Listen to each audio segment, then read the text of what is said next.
Hello friends, ಪೂರ್ಣ ಪದ್ಮ art and ಡಿಶಸ್ಗೆ ನಿಮಗೆಲ್ಲ ಸ್ವಾಗತ. ನಾನು ಇವತ್ತಿನ ದಿವಸ ನಿಮ್ಮ ಅನ್ನಪೂರ್ಣ ಜಗದೀಶ್ ಒಂದು ಹೊಸ ಡಿಶ್ ತೋರಿಸ್ತಾ ಇದ್ದೀನಿ. ಹೊಸ ಡಿಶ್ ಏನಪ್ಪ ಅಂತ ಅಂದರೆ ಆನಿಯನ್ ಶೇಂಗಾ ಪರೋಟ ಅಂತ. ತುಂಬ ಚೆನ್ನಾಗಿರುತ್ತೆ ನೋಡಿ. ಇದು ಪರೋಟ ಅಂದರೆ ನಾನು ಇದು ಹಿಟ್ಟು ಕಲಸಿಟ್ಕೊಂಡಿರೋದು ಸಿರಿಧಾನ್ಯ, 5 ಥರದ ಸಿರಿಧಾನ್ಯಗಳನ್ನು ಮಿಕ್ಸ್ ಮಾಡಿ ನಾನು ಹಿಟ್ಟು ಮಾಡಿಸಿ ಇಟ್ಕೊಂಡಿದ್ದೀನಿ. ಅದನ್ನು ಬರೀ ಒಂಚೂರು ಉಪ್ಪು ಹಾಕಿಬಿಟ್ಟು ನಾನು ಕಲಸಿಟ್ಟಿದ್ದೀನಿ, ಎಣ್ಣೆ ಏನೂ ಹಾಕಿಲ್ಲ. ಅದಕ್ಕೆ 1 ಬೌಲಷ್ಟು ಕಡಲೆಕಾಯಿ ಬೀಜ ನಾನು ಖಾರ ಹಚ್ಚಿಟ್ಟಿರ್ತೀನಿ. ಖಾರ ಅಂದ್ರೇನಿಲ್ಲ, ಬರೀ ಅರಿಶಿನ ಮೆಣಸು ಪುಡಿ ಹಾಕಿ ಇಟ್ಟಿರ್ತೀನಿ. ಅದು ಯಾವಾಗಾದರೂ ತಿನ್ಬೋದು. ಚೆನ್ನಾಗಿ ಹುರಿದು ಇಟ್ಟಿರ್ತೀನಿ. ಒಂದು 3-4 ಈರುಳ್ಳಿನ ಸಣ್ಣಗೆ ಉದ್ದುದ್ದವಾಗಿ ಹೆಚ್ಕೊಳ್ಳಿ. ಮತ್ತು ನಿಂಬೆಹಣ್ಣು ಇಟ್ಕೊಂಡಿದ್ದೀನಿ, ಕರಿಬೇವಿನ ಸೊಪ್ಪು ಇಟ್ಕೊಂಡಿದ್ದೀನಿ. 1-2 ಸ್ಪೂನ್ನಷ್ಟು ಎಣ್ಣೆ ಕಾಯಕ್ಕಿಟ್ಟಿದ್ದೀನಿ ನೋಡಿ. ಇದು ನಿಮ್ಗೆ ಗೊತ್ತಾಗುತ್ತೆ. ಇದಕ್ಕೆ ನಾನು ಒಂದು ಸ್ವಲ್ಪ ಜೀರಿಗೆ ಹಾಕ್ತಾಯಿದ್ದೀನಿ.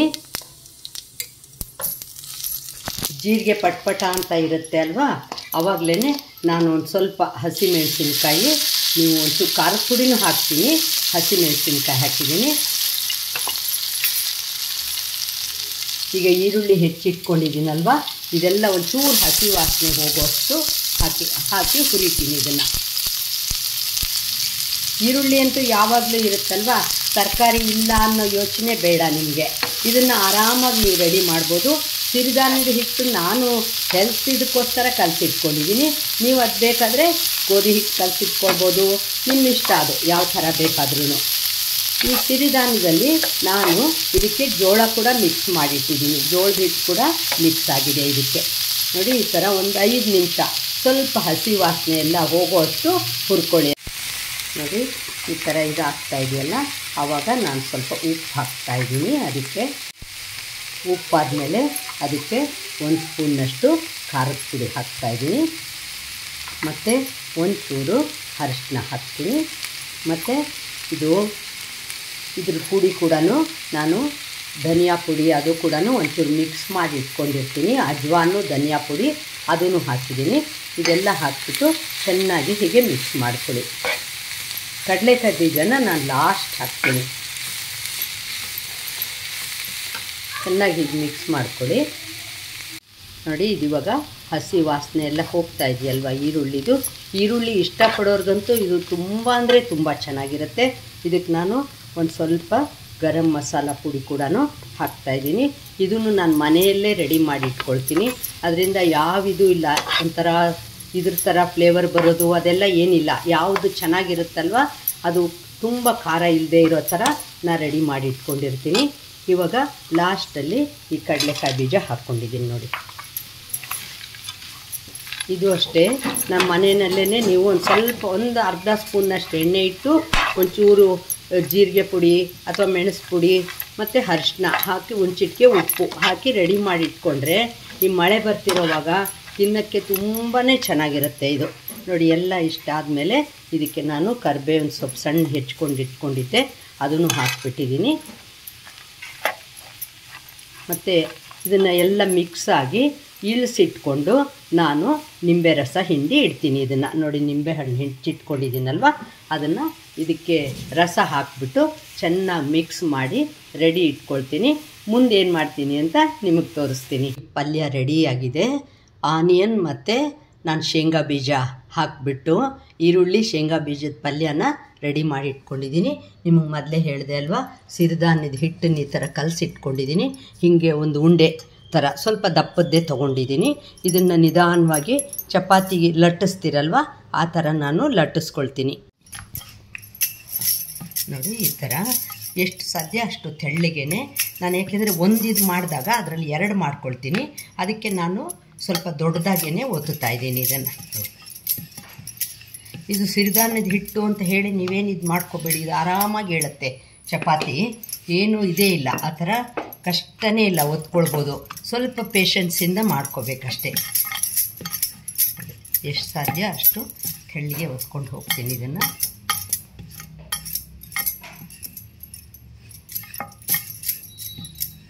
ಚಪಾತಿ ತಿಂದು ಬೇಜಾರಾಗಿರುತ್ತೆ ಅಂದ್ಕೊಳ್ತೀರಲ್ವ, ಆವಾಗ ಈ ಥರ ಒಂಥರ ವೆರೈಟಿನೂ ಇರುತ್ತೆ ಮತ್ತು ತಿನ್ನೋಕ್ಕೂ ಚೆನ್ನಾಗಿರುತ್ತೆ ನೋಡಿ. ಈ ಥರ ರೆಡಿ ಮಾಡ್ಕೊಂಡಿದ್ದೀನಿ.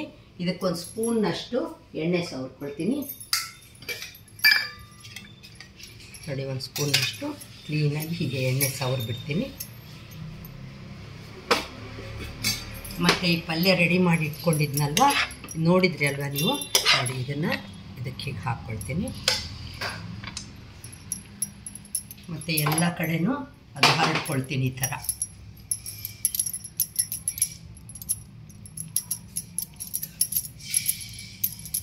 ಕಡಲೆಕಾಯಿ ಬೀಜನೂ ಇರುತ್ತಲ್ವ, ಟೇಸ್ಟು ಭಾಳನೇ ಚೆನ್ನಾಗಿರುತ್ತೆ, ಎಲ್ಲರಿಗೂ ಇಷ್ಟ ಆಗುತ್ತೆ. ಮನೆಯಲ್ಲಿ ಎಲ್ಲರಿಗೂ, ಯಂಗ್ಸ್ಟರ್ಸ್ಗಂತೂ ತುಂಬ ಇಷ್ಟ ಆಗುತ್ತೆ.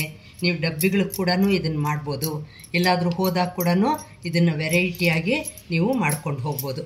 ನೋಡಿ ಈ ಥರ ಹರಡಿಬಿಟ್ಟಿದ್ದೀನಿ. ಇದನ್ನು ನಿಧಾನವಾಗಿ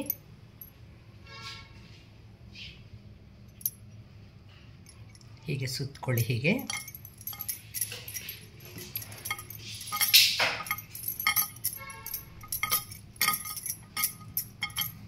ಯಾವುದು ಹೊರಗೆ ಬರದೇ ಇರೋ ಹಾಗೆ ನಿಧಾನವಾಗಿ ಹೀಗೆ ಸುತ್ತಕೊಳ್ಳಿ. ಇದನ್ನು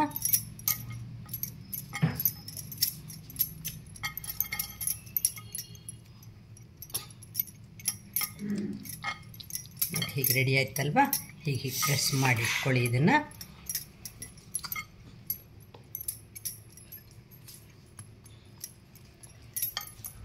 ನೋಡಿ ಈ ಥರ ಮಾಡಿಕೊಂಡ್ರಲ್ವ, ಇದನ್ನು ನಿಧಾನವಾಗಿ ಮಧ್ಯಕ್ಕೆ ಹೀಗೆ ಕಟ್ ಮಾಡಿ. ಹೀಗೆ ಅದೊಂದು ಸ್ವಲ್ಪ ಕಡಲೆಕಾಯಿ ಬೀಜ ಅದೆಲ್ಲ ಹೊರಗೆ ಬಂದರೂ ಪರವಾಗಿಲ್ಲ. ನೋಡಿ ಹೀಗೆ ಕಟ್ ಮಾಡ್ಕೊಳ್ಳಿ. ಇದನ್ನು ಈ ಥರ ಒಂದು ಪ್ಲಾಸ್ಟಿಕ್ ಇದಿರುತ್ತಲ್ವ, ಅದಕ್ಕೆ ಒಂದು ಚೂರು ಎಣ್ಣೆ ಸವರ್ಕೊಳ್ತೀನಿ. ಎಣ್ಣೆ ಇದು ಮಾಡ್ಕೊಳ್ತೀನಿ. ಇದು ಒಂದಿತ್ತಲ್ವ, ಇದನ್ನು ನಿಧಾನವಾಗಿ ಹೀಗೆ ಸೈಡಿಗೆ ಮಾಡ್ಕೊಳ್ಳಿ. ಇದನ್ನು ಹೀಗೆ ಸುತ್ಕೊಂಡು ಬಂದುಬಿಡಿ. ಹೀಗೆ ನೋಡಿ ಈ ಥರ ಸುತ್ತಕೊಂಡು, ಯಾಕೆಂದರೆ ಅಲ್ಲೇ ಲಟ್ಸ್ಬೇಕು ಅಂದರೆ ಆಗಲ್ಲ ಇದು, ಅದಕ್ಕೋಸ್ಕರ ಈ ಥರ ರೆಡಿ ಮಾಡ್ಕೊಳ್ತಾ ಇದ್ದೀನಿ. ರೆಡಿ ಮಾಡ್ಕೊಂಡು ನೋಡಿ ನಿಧಾನವಾಗಿ ಹೆಂಚು ಕಾಯಕ್ಕಿಟ್ಟು ಇದ್ರ ಮೇಲೆ ಹಾಕ್ಬಿಡ್ತೀನಿ. ಇದನ್ನು ತುಂಬಾ ಚೆನ್ನಾಗಿರುತ್ತೆ. ಈಗಿನ ಯಂಗ್ಸ್ಟರ್ಸ್ ಅಂತೂ ಭಾಳನೇ ಇಷ್ಟಪಡ್ತಾರೆ ಇದನ್ನು. ನೋಡಿ ಉಪ್ಪು ಖಾರ ಎಲ್ಲ ಅದಕ್ಕೆ ಹಾಕಿರೋದ್ರಿಂದ ಬೇರೆ ಸೈಡ್ ಡಿಶ್ಶು ಬೇಡ, ನೀವು ಬೇಕಾದರೆ ಸಾಸ್ ಆ ಥರ ಏನಾದರೂ ಇಟ್ಕೊಳ್ಬೋದು. ನೋಡಿ ಇದನ್ನು ಇವಾಗ ತೋರಿಸಿದ್ನಲ್ವ, ಹಿಂಗೆ ನಿಧಾನವಾಗಿ ಹೀಗೆ ಹೀಗೆ ತಿರುಗಿಸ್ತಾ ಬನ್ನಿ. ಇದನ್ನು ಏನಿಲ್ಲ, ಸ್ವಲ್ಪ ಈ ಥರ ಮಾಡಿಕೊಂಡ್ರೆ ಆರಾಮಾಗಿ ಬರುತ್ತೆ. ಹೀಗೆ ಇಟ್ಕೊಂಡಲ್ವ, ಇದನ್ನು ನಾನು ಹೀಗೆ ತೊಗೊಂಡು ಇದ್ರ ಮೇಲೆ ಇಟ್ಕೊಳ್ತಾ ಇದ್ದೀನಿ. ಇಟ್ಕೊಂಡು ಅದನ್ನು ಕೈಯಿಂದನೇ ಹೀಗೆ ಎಷ್ಟು ಸಾಧ್ಯ ಅಷ್ಟು ಹೀಗೆ ಅಗಲ ಮಾಡ್ಕೊಳ್ತೀನಿ. ಬೇರೆ ಪರೋಟಗಳ ಥರ ಅಲ್ಲ, ಇದು ತುಂಬ ಒಂಥರ ವೆರೈಟಿ ಆಗಿರುತ್ತೆ ನಿಮಗೆ. ಈ ಕಾಂಗ್ರೆಸ್ ಕಡಲೆಕಾಯಿ ಬೀಜ ಎಲ್ಲ ಸಿಕ್ಕೋದ್ರಿಂದ ನಿಮಗೆ ಭಾಳನೇ ಚೆನ್ನಾಗಿರುತ್ತೆ ಅದು. ಇದಕ್ಕೆ ಒಂದು ಚೂರು ಎಣ್ಣೆ ಹಾಕ್ಕೊಂಡ್ಬಿಟ್ಟು ನಾನು ಎರಡೂ ಕಡೆ ಫ್ರೈ ಮಾಡ್ತೀನಿ ಅದನ್ನು.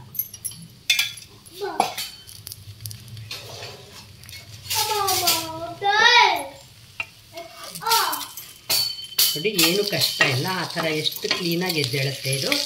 ತಿನ್ನುವಾಗಂತೂ ಇದು ಈ ಕಡೆ ನೀವು ಬೇಕ್ರಿಯಲ್ಲಿ ತೊಗೊಳ್ತೀರಲ್ವ, ಆ ಥರನೂ ಅಷ್ಟೇ ಪಫ್ಫು ಈ ಥರ ಒಂಥರ ಬೇರೆ ವೆರೈಟಿಯಾಗೇ ಇರುತ್ತೆ. ನಿಧಾನವಾಗಿ ಸುಡೋದ್ರಿಂದ ಗರಿಗರಿ ಕೂಡ ಆಗುತ್ತೆ. ನಾನು ಇದನ್ನು ಸಿರಿಧಾನ್ಯದ ಹಿಟ್ಟಲ್ಲಿ ಮಾಡಿರೋದ್ರಿಂದ ತುಂಬಾ ಚೆನ್ನಾಗಿರುತ್ತೆ. ಹೆಲ್ತ್ ಪಾಯಿಂಟ್ ಆಫ್ ವ್ಯೂ ಕೂಡ ತುಂಬ ಒಳ್ಳೆಯದು. ಎರಡೂ ಕಡೆ ನೋಡಿ ಏನು ಕಷ್ಟ ಇಲ್ಲ, ನಿಧಾನವಾಗಿ ಹೀಗೆ ಎತ್ತು ಹಾಕ್ಬಿಟ್ಟು ಹೀಗೆ ಬೇಯಿಸ್ಕೊಳ್ಳಿ. ಇದನ್ನು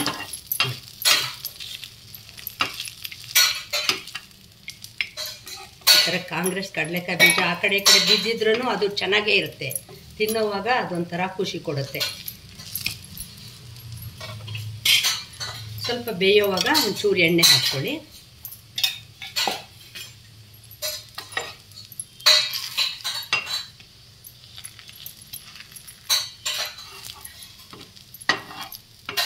ನಿಧಾನವಾಗಿ ಒಂದು ಸ್ವಲ್ಪ ಪೇಷನ್ಸಿಂದ ಮಾಡಿದರೆ ತುಂಬ ಚೆನ್ನಾಗಿರುತ್ತೆ. ಒಂಥರ ವೆರೈಟಿ ಫುಡ್ ಅನಿಸುತ್ತೆ ನಿಮಗೆ. ನೋಡಿ ಹೀಗೆ ಮೊದಲನೇದು ಮಾತ್ರ ಒಂದು ಸ್ವಲ್ಪ ಹೆಂಚು ಕಾದಿಲ್ಲದೆ ಇದ್ದಾಗ ಅದು ಒಂಚೂರು ಹೀಗಾಗತ್ತೆ, ಆಮೇಲಂತೂ ಖಂಡಿತ ಆಗಲ್ಲ, ತುಂಬ ಚೆನ್ನಾಗಿ ಬರುತ್ತೆ.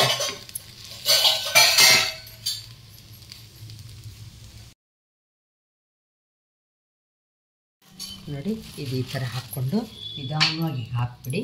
ಒಂದು ಚಿಟಿಕೆ ಹಿಟ್ಟು ಉದುರಿಸ್ಕೊಂಡಿದ್ರಂತೂ ಅದರ ಮೇಲೆ ನಿಮ್ಗೆ ಅದು ಮುರಿಯೋದು ಎಲ್ಲ ಆಗಲ್ಲ. ನಾನು ಸಿರಿಧಾನ್ಯದ ಹಿಟ್ಟು ಮಾಡ್ತಿರೋದ್ರಿಂದ ಒಂಚೂರು ಮುರಿಯುತ್ತೆ ಅಷ್ಟೇ ಅದು. ಇನ್ನು ನೀವು ಗೋಧಿ ಹಿಟ್ಟಲ್ಲಿ ಮಾಡಿದರೆ ಏನೇನೂ ಆಗಲ್ಲ, ತುಂಬ ಚೆನ್ನಾಗಿ ಬರುತ್ತೆ.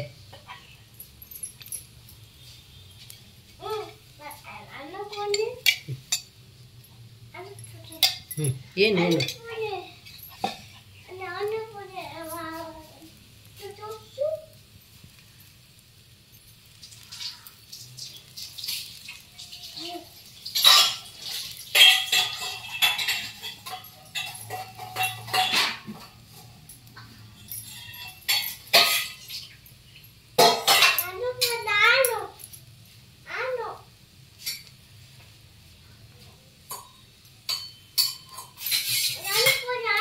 ನೋಡಿ. ಇವಾಗ ಹಿಂಗೆ ಆಯ್ತಲ್ವ, ನಿಧಾನವಾಗಿ ಹಿಟ್ಟು ತಿರುಗಿಸ್ಬಿಡಿ. ನೋಡಿ, ಮೇಲೊಂಚೂರು ಹಿಟ್ಟು ಉದುರಿಸ್ಕೊಂಡ್ರೆ ಅದು ಖಂಡಿತ ಏನೂ ಆಗಲ್ಲ, ಕ್ಲೀನಾಗಿ ಬರುತ್ತೆ. ಸಿರಿಧಾನ್ಯದ ಯಾಕೆ ಅಂದರೆ ಇವಾಗೆಲ್ಲ ಸಿರಿಧಾನ್ಯ ತಿನ್ನೋದು ಒಳ್ಳೆಯದು, ಹೆಲ್ತ್ಗೆ ಒಳ್ಳೆಯದು, ಮತ್ತು ದಪ್ಪ ಆಗಲ್ಲ ಅಂತ ಏನೇನೋ ಹೇಳ್ತಾರಲ್ವ. ಅದಕ್ಕೆ ನಾನು ನಮ್ಮ ಮಕ್ಳಿಗೋಸ್ಕರ ಆ ಥರನೇ ಮಾಡ್ತಾಯಿದ್ದೀನಿ. ನೋಡಿ, ಇದೇನಿಲ್ಲ, ಎಷ್ಟು ಚೆನ್ನಾಗಿ ಕಾಣಿಸ್ತಾ ಇದೆ ನಿಮಗೆ ನೋಡೋಕ್ಕೆ. ಇದ್ರ ಸ್ಮೆಲ್ ಕೂಡ ಅಷ್ಟೇ ತುಂಬ ಚೆನ್ನಾಗಿ ಬರ್ತಾಯಿದೆ. ನಿಧಾನವಾಗಿ ಎರಡೂ ಕಡೆ ಬೇಯಿಸ್ಕೊಂಡ್ರೆ ಭಾಳನೇ ಚೆನ್ನಾಗಿರುತ್ತೆ.